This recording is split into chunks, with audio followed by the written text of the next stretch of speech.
Your Steve Jones Show podcast will start shortly. The Steve Jones Show podcast is sponsored by Brewers Outlet, your beverage supermarket on Reagan Street in Sunbury.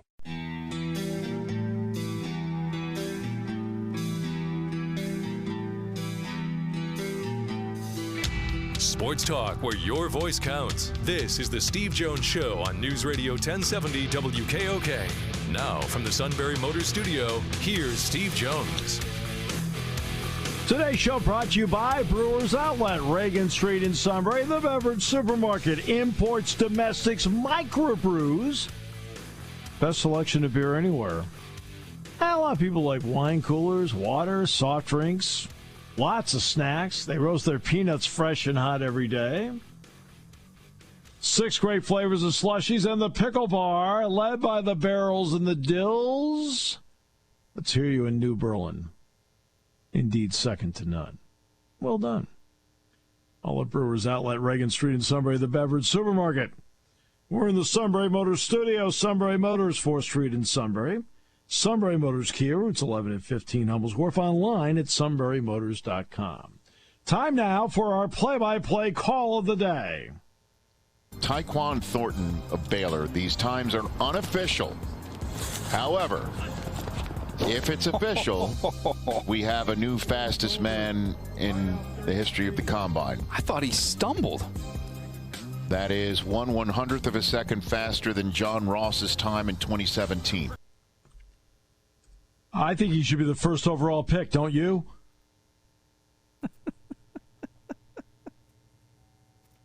Get the lingerie on the deck. Call the janitor. It's the Combine. Have you watched the Combine? I love the Combine. I thought the receivers put on a show. That second group, they put on a show last night. Last night was perfect for me. I had Doug, you and Doug on my radio calls and live stats for the 2 basketball games, and then I had the Combine on the big screen. It was perfect last night. It was a perfect setup. You want to know how much time I've watched the Combine so far?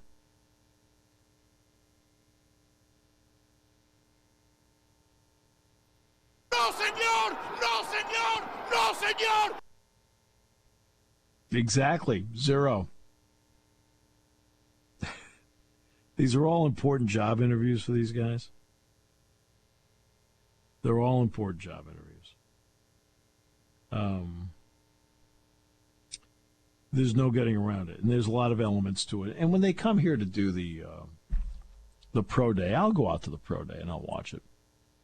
You know, because I care about, quote, our guys.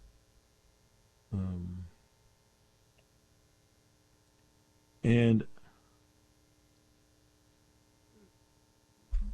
you know, I'll see, the various coaches that are out there, scouts and so forth. But to me, the Combine is a true testimony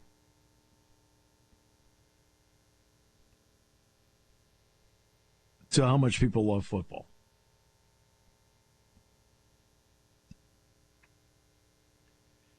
And that, that's what it is. That doesn't mean I have to watch it. You know how much of this I watch all the time? I mean, I was there this morning, for goodness sakes. I got home off the plane at midnight, recorded the Inside Penn State Athletics show, was done by about 20 after 12. I was up 5:30. I was over a little bit 6 this morning, watching the workout. You get a feel for what's going on with the team, where certain guys are, and so forth. Okay?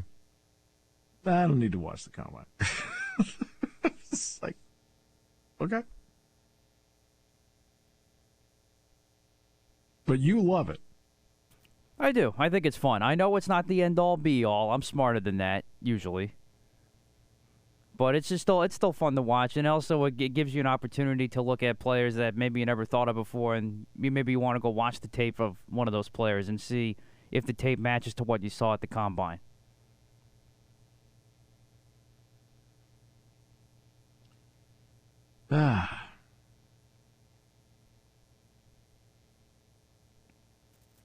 I don't go back and watch any of their tape. All right, so I sit there, like they were talking about what Jahan Dotson had 4.41. He was hoping. I know he's disappointed because he's run 4.38 here before, 4.37, something like that. So I think he might run here again, which I don't blame him if he wants to do that. So I understand his disappointment. But as the individual that has announced every catch in his career, this guy's a big-time player. I got it. We're done. Okay, if you can play the game, you should be in the game. You know? Meanwhile, Matt thinks the be-all, end-all is the Underwear Olympics. Okay. No? Part of it, but not all of it. I don't need to watch any tape on Jahan Dotson because I know what he can do. He's the lone exception. No, I don't watch enough football during the course of the year. I kind of have a pretty good handle on where everybody should be, to be honest with you. You know, not perfect, but usually not bad either. I'm usually pretty close on. Because, again, I go by the theory, pretty much what you do in college is what you do at the next level. You really, you are who you are. You'll get a little bit better here and there, especially if the game slows down for you. But for the most part, you are who you are. That's why I talk about Jalen Hurts. You see what you see, that's who he is. Okay? Tony Romo was always the same guy. Never changed. Right? Look at Dak Prescott. Dak Prescott is with the Cowboys what he was at Mississippi State. Same player. There's no real difference. I would say that about the Washington Commanders quarterbacks, but I think they were all in the witness protection program. I never saw any of them play. Fouled. That spells fouled. All right. Let's go to Lincoln now. Stick with the postseason. Big Ten Wrestling Championships get underway tomorrow at Pinnacle Bank Arena. And Jeff Byers joins us. Jeff, it was really great to see you on Tuesday night. How you doing? Likewise, always enjoy being at the field, and definitely looking forward to a great weekend here in Lincoln, Nebraska. Did you get into the arena? I did. We went over today to get the credentials, and you're right. It really is an impressive setup. An impressive arena, but I really like the way they have it set up here for the Big Ten tournament, and checked out our broadcast location, and I do think it's going to be a really neat environment. We were talking with a couple of their staff, and they actually released a few extra 100 tickets to put up in the corners, but it is a sellout for the weekend, and they're expecting those few remaining tickets that were released here to be eaten up before the tournament gets underway tomorrow. Yeah, they've done a great job because that was a railroad yard at one point, and what they did was they put the arena in. The city built the arena. It's not in Nebraska. Gets a sweetheart deal. I don't know if they pay like $1 a year in rent or something like that. But that's where they expanded the restaurants, the hotels. That whole Haymarket area is really, really nice. Yeah, and that baseball park definitely puts you in the mind of Medler Field in a big way, with the exception of I'll take Medler Field every time for the outfield view, but yes, definitely very similar baseball parks. Yeah, exactly. You're right about that, Jeff. That's exactly right. All right, so I have to get to. It's always refreshing when you get such incredible depth of honesty in an answer. Roman Bravo Young was asked about what the Big Ten championships mean to him, and he said, not much, really.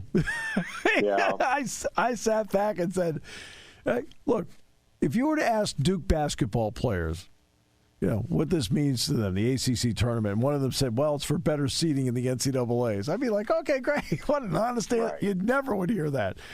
When you heard that answer, what did you think? Yeah, I think, and listen, it's going to be different for different kids. I mean, Roman's, obviously coming from Arizona.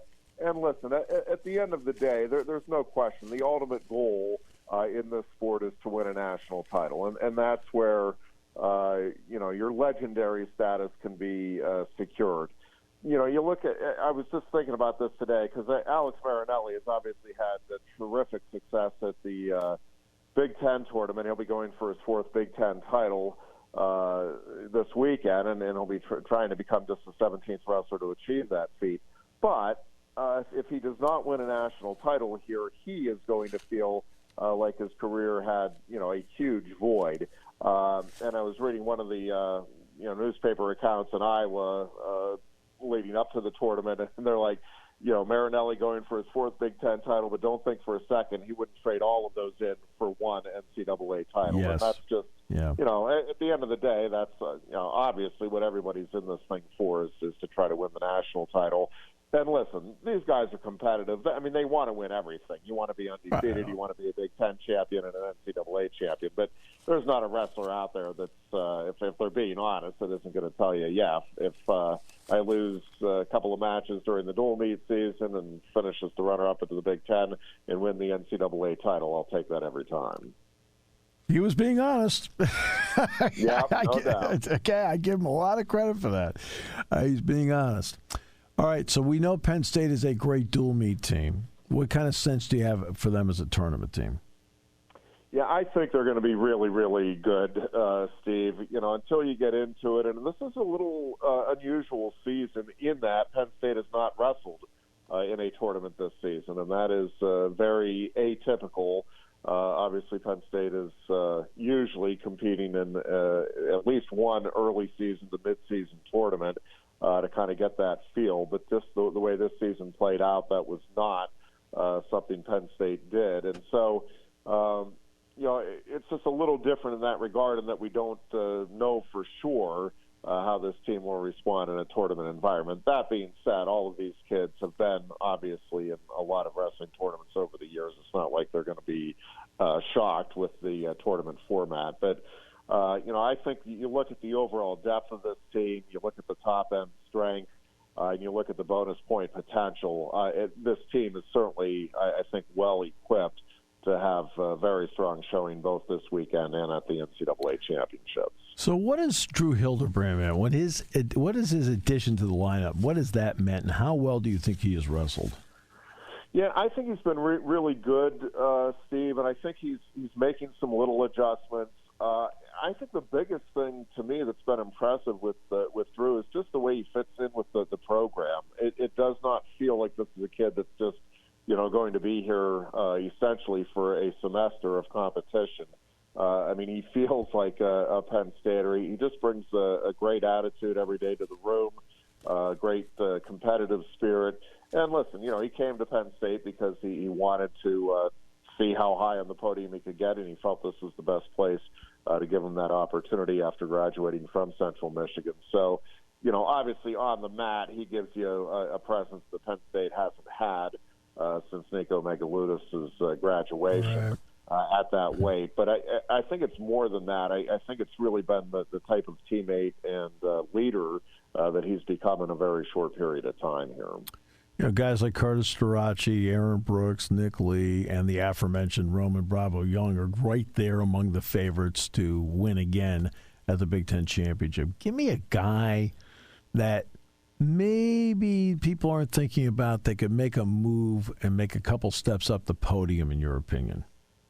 Yeah, I think there's a couple. Obviously, I think Penn State fans are kind of expecting Brady Berge, but he goes in as a 10 seed, and I really think, I'm not sure if he's, where he would match up with Ryan Deacon right now. I think Deacon's a pretty prohibitive favorite to win the title there at 157, but I don't think there's anybody else in that weight class that Brady's not capable of beating, and I wouldn't rule him out against Deacon. But, we'll get a real good feel for how Brady is going to fare in this tournament when he wrestles Caleb Young, who he beat last year in the NCAA tournament in the quarterfinals here, presumably assuming all the seeds hold, which I think at that weight class they for sure will.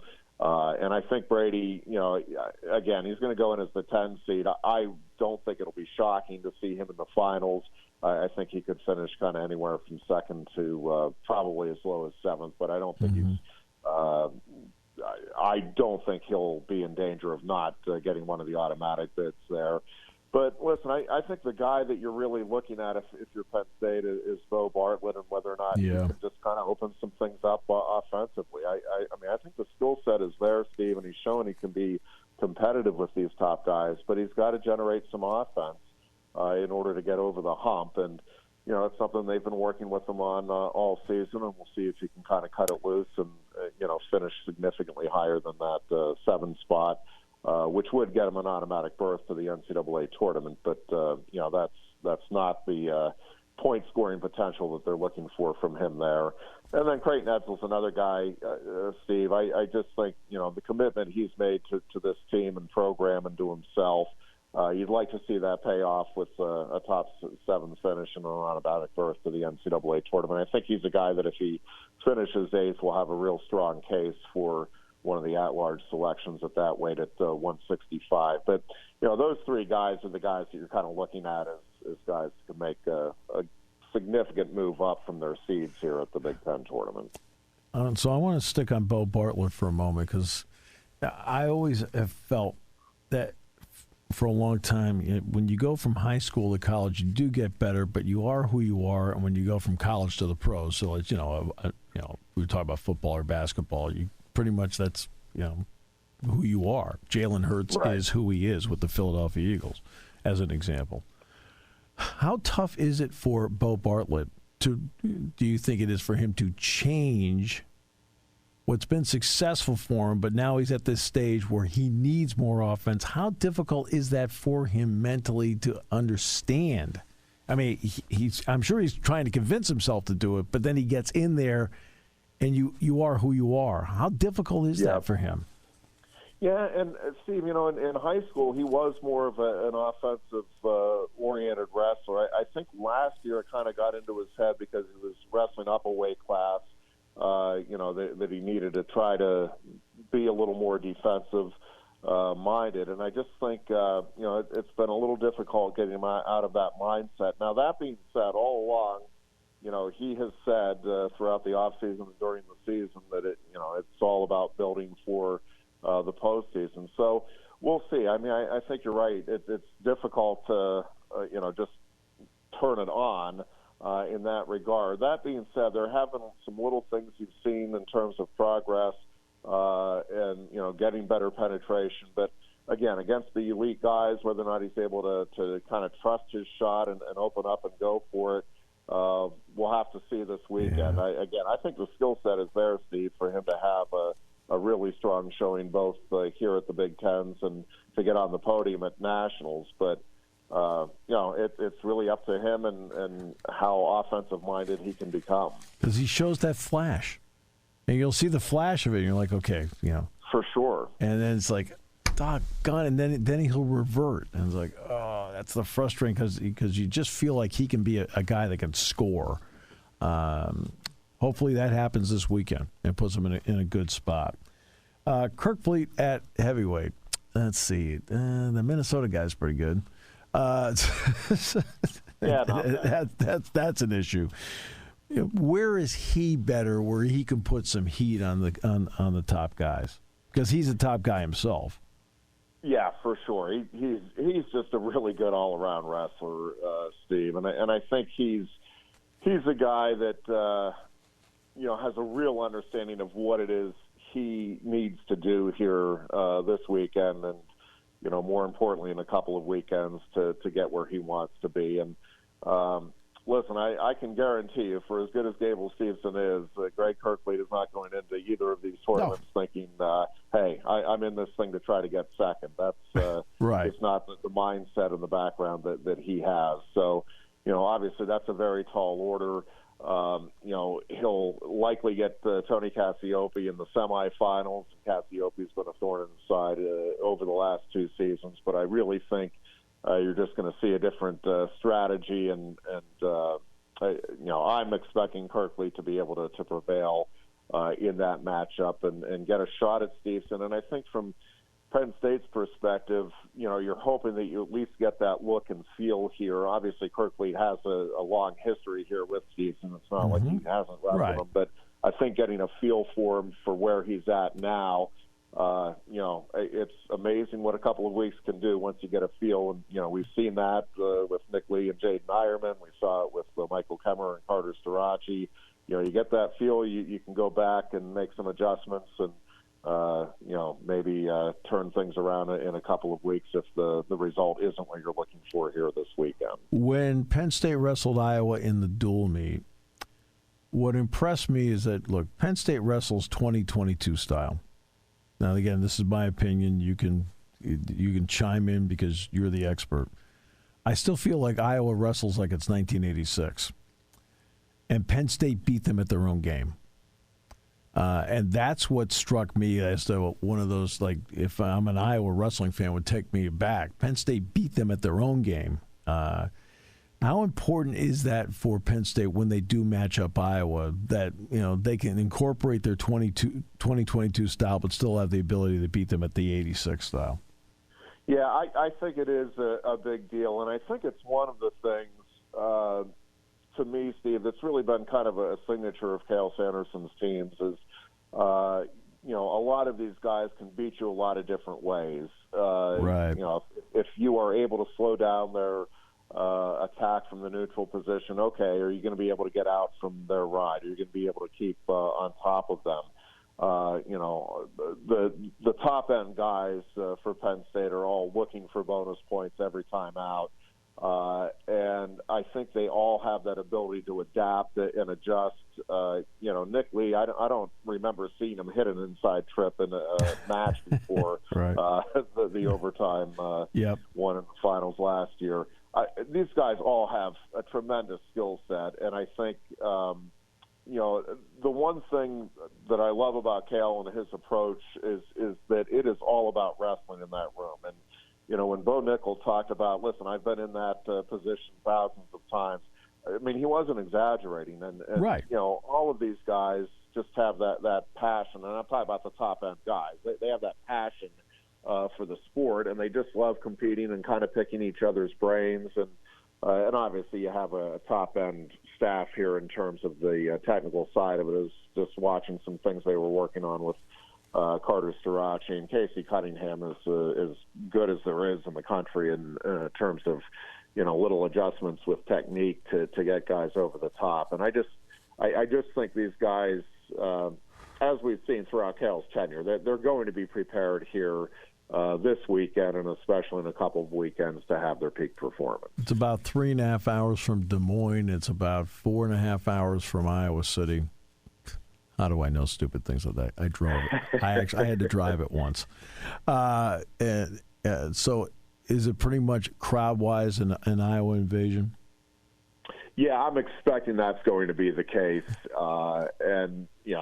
Listen, I do like the fact that Penn State had that dual meet under their belt earlier this season. And, to go back to what you were talking about, I think the style-wise, it was good for Penn State to kind of match up and beat Iowa at its own game. But I also think, kind of overcoming the momentum that you can feel swell sometimes in that arena. It feels like things are going against you. Calls may be going against you, and you can just feel the crowd and the wrestlers drawing on that. And I thought Penn State just did a nice job of kind of steadying through that and just taking control of the matches where they needed to take control at the key times. And, these guys aren't going to be fazed by a crowd. I think they'll draw energy from the crowd, whether it's for or against them. But, with, Nebraska obviously hosting the event, expecting a large Nebraska contingent, but I would expect Iowa's going to have a very strong showing.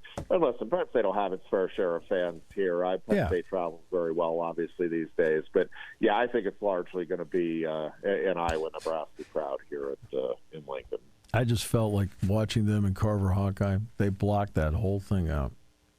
They really did. The mental toughness, I thought, was like, that's very nice. That's adorable you're here tonight. Thanks for showing up. And that's, everybody talks about doing that. It's just easier said than done. Right. I did think Penn State did a really, really good job of doing that this year. Because I was there a couple days before you did. You were there. Yeah. And that's all everybody kept talking to me about. Right? Oh, this is going to be big on Saturday. I got it. I'll be watching. I got it. Jeff, I low-keyed it. So I was like, I want to wish you the best of luck. You're going to need it. All right. Jeff, always a pleasure. Get ready. Rest that voice. Can't wait to hear it this weekend with your usual brilliance. Looking forward to it. Should be a whole lot of fun, a lot of great matches, both involving Penn Staters and not. I do think the level of competition this weekend is going to be as good as we've seen at the Big Ten tournament, and that's saying something since this is the premier tournament every year. Every year. Jeff, thank you so much. Appreciate you. Thanks, Steve. All right, so we'll go from something fun to then obviously not so fun. CBS News is coming up. Party time, game time, or just fun time. Doesn't matter what time it is because it's Brewers Outlet time. The beverage supermarket has the area's largest beer selection. Imports, microbrews, ciders, and domestics. Pick from over 100 ice-cold 12-packs and dozens of 24-ounce singles. Soda, snacks, hot sauces, fresh roasted peanuts. Make it one-stop party shopping, and don't forget the pickle bar. So whatever you're celebrating or just doing it up, Brewers Outlet, Reagan Street, Sunbury wants to see you. And thank you for your years of patronage. Taking your calls at 800-795-9565. This is the Steve Jones Show on News Radio 1070 WKOK. Now from the Sunbury Motors Studio, here's Steve Jones. Today's show brought to you by Sunbury Motors, 4th Street in Sunbury. Sunbury Motors Kia, routes 11 and 15 Hummels Wharf, online at sunburymotors.com. And today's show brought to you by Brewers Outlet, Reagan Street in Sunbury, the beverage supermarket. Imports, domestics, microbrews, the best selection of beer anywhere, wine coolers, water, soft drinks, snacks. They roast their peanuts fresh and hot every day. Pickle bar led by the barrels and the dills. Let's hear it out there in Shamokin Dam. Yes, indeed, second to none. All the Brewers Outlet, Reagan Street in Sunbury, the beverage supermarket. Ladies and gentlemen, boys and girls, the dynamic duo back together again, Matt Catrillo and the King. King. Goober. What a fool. Well, I try not to be one, but that's okay. No. I'm at Studio 7 for the final time. Oh, there you go. Okay. There you go. Going on the market next week. So, they're taking pictures Monday. Great. Oh, boy. Oh. Yeah, you put a lot of work in. Oh, yeah. Well, we still got a weekend's worth of work, but we're okay. They say it'll be gone pretty quick, so we'll see. But we were like broke. No, but I mean, everything goes fast these days. Real estate market, things are just flying left and right. Too many, well, not too many. A lot of buyers and not enough homes. So, I mean, Matt put up Luke and Mark's bedrooms for sale. I mean, they're gone. F-O-U-L-E-D, that spells found. I mean, some people are more desperate for money than others. I mean, Lisa was not in favor of this. Well, pretty scary times, though. Oh, kind of freaky last night when they hit that nuclear thing. Well, I sort of heard about it. Oh my God! I sort of heard about it, but I had a game last night, so it was on the way to the airport, and we're like, okay, it's like. Oh, that's a disaster if they do that, boy. Yeah. Let me tell you. But I guess they took it over. Enough of that. Everyone's had enough of it. So, but I find it interesting the different athletes speaking out on it. So, Dad or Russian. So, taking quite a chance, Ovechkin was like, you could see the look in his face like he had fear, because he'll kill you if you don't do what he wants. So, yeah, and he fears for his family, So, there was something I want to talk about this week. I can't remember what it is. Was it Coach K? Coach K's final home game tomorrow. Every Duke player's invited back. But he's a wonderful guy, and the few times I've met him, I liked him. No, nothing. He's won the right way. So it's a good man. Few times I met him, I liked him. Wife, same way. Mickey Krzyzewski, she couldn't have been any nicer to me. So I'll definitely be watching tomorrow night. Now, if Coach Cal retires, I'm having a party, and you're all invited. See you, douchebag. How about Major League Baseball? Isn't it? I hear them wanting to give all these guys, the young guys, more money, Yet there's a kid in Ellington, Connecticut, didn't even pitch his junior year, pitched his senior year during the pandemic, and he gets a $7 million signing bonus. I'm like, what? How much money do y'all need to make? I mean, they're ruining their own game.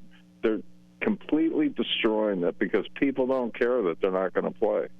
So... Well, the owners don't care that they're not going to play because let me bottom line this for everybody so they understand. What is the least profitable month for a Major League Baseball owner when the regular season starts? It's April. So they're not going to play in April. They have no incentive at all to play in April. None. It is the least profitable month of the regular season. They start losing money in May. Oh. Yeah. So... It's like I think both sides are ridiculous, absolutely ridiculous. There's too much money going around for the product that they're putting out. Because the product, let's face it, sucks. It's long, it's boring. When's the last time anyone sat and watched a game on TV, a 9-inning game, start to finish?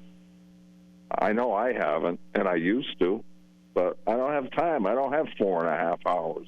That's crazy. No, and when they try and change the rules, you get guys like David Price and all these guys, you can't mess with my... Well, in the minor leagues, they have a time clock, but you can't do it in the major leagues. You can't tell these pampered pets what to do, and that's a huge problem.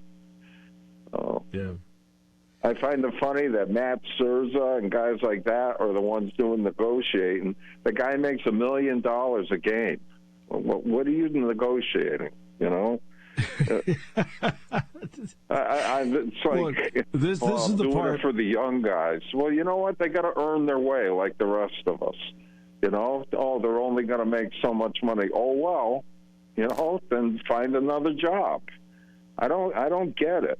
If you're not good enough to make it to the big leagues, then you're not good enough. That's it. Right. Time to move on. So, well, as I said, opinion. These guys make me crazy. What I said the other day was, talk about horrible optics. Okay, tanks are rolling over the border into Ukraine.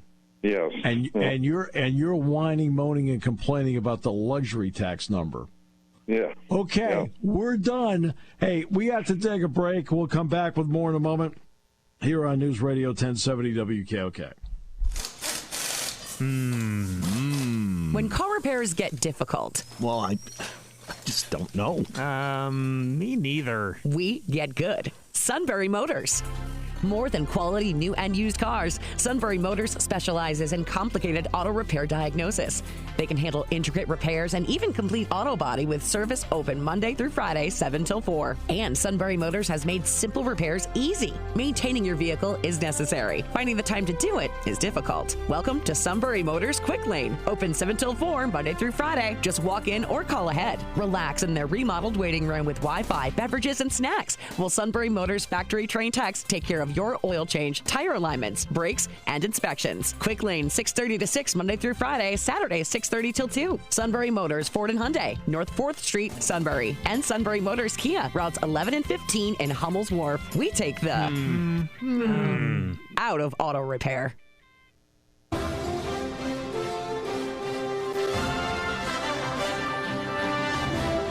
College basketball.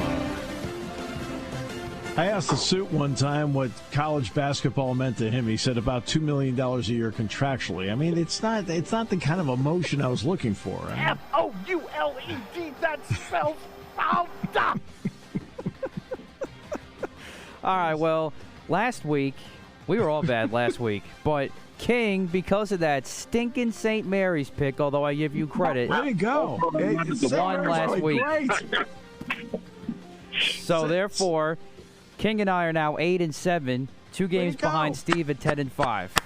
St. Mary's pick was an awesome pick. I loved it. I watched every second of that game. I thought it was a great game. Those guys hate each other. That's great. All right, so now we go to this week. We got a little bit of Power 5, and we got some other championship games and tournaments going on. Oh, that started already. So first we're going to start SEC, Arkansas and Tennessee regular season. Steve. Let's see. I will go with Arkansas. It's very confusing when we do this because, I mean, the student still believes it's Arkansas. Yeah, we're still working on that. It may take years. I got Arkansas as well. King? Can you hear me all right? Yeah. Yeah. Okay, I'm on speakerphone, but I don't know how to use my phone.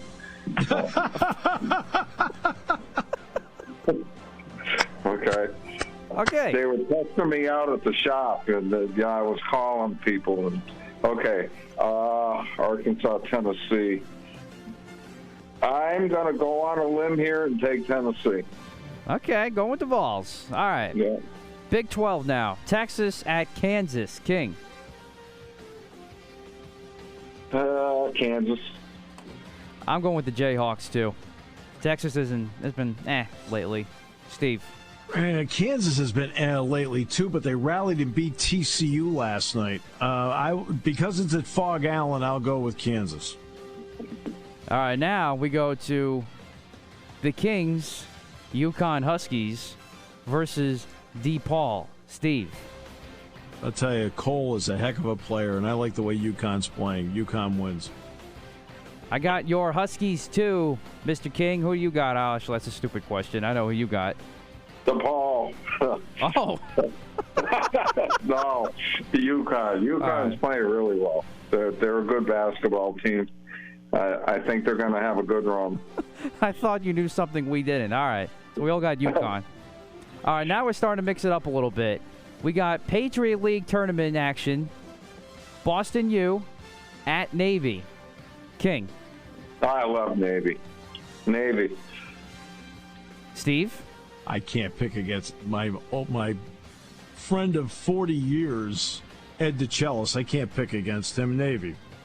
Yeah, he's a great coach. And like I said earlier in the beginning when we were having our connection issues, Steve, I think if anybody is going to have a shot to touch Colgate, it's Navy. So I'm going to take Navy. BU's been a little inconsistent this year. You know people everywhere? I don't know anyone, you know? I mean, you know the head coach of Navy. That's cool.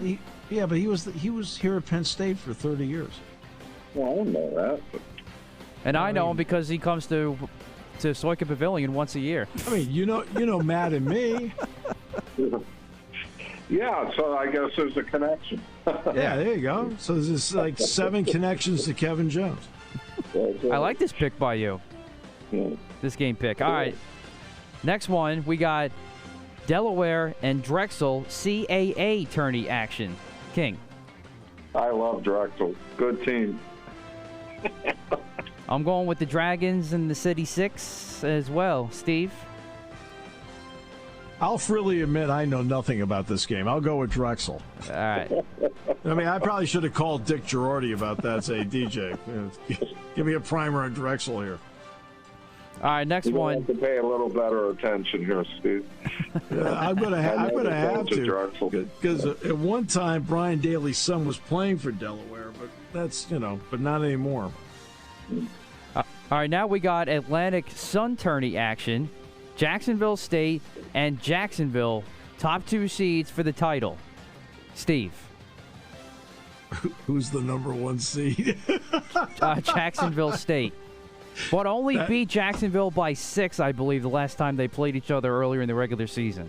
So the game's in Alabama? I believe so, yeah. Okay. I'll go with Jacksonville State. I have no idea.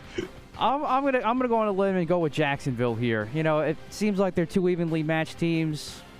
Might be tough to win a second time around, so Sure. I'll go with Jayville in this one. King? Well, because I had to have him secretary look up who JSU is. I'm like, who is JSU? I'm picking them. Well, Penn State played them once. That's why I know they're from Alabama. So, There you go. Yeah, JSU gives it away, Alabama. All right. Now we're back to some Power 5. Michigan and Ohio State for Big Ten action. Steve. Well, Ohio State, they clubbed Michigan State, last night? Michigan got blown out by Iowa. But, see, I think Iowa's playing the best of any team in the Big Ten right now. I'm going to say it's in Columbus. E.J. Liddell's a tough matchup for Hunter Dickinson. I'll go with Ohio State. I like Ohio State outright. Michigan stinks. I think Phil's done a great job with them, though. I do. I think with the circumstances, I think Phil Martelli has done a great job with them. And Phil Martelli is about as good a guy as I've ever been around in basketball. Very fair. I'll give you that. King. Begrudgingly, Ohio State. Is the head coach back yet?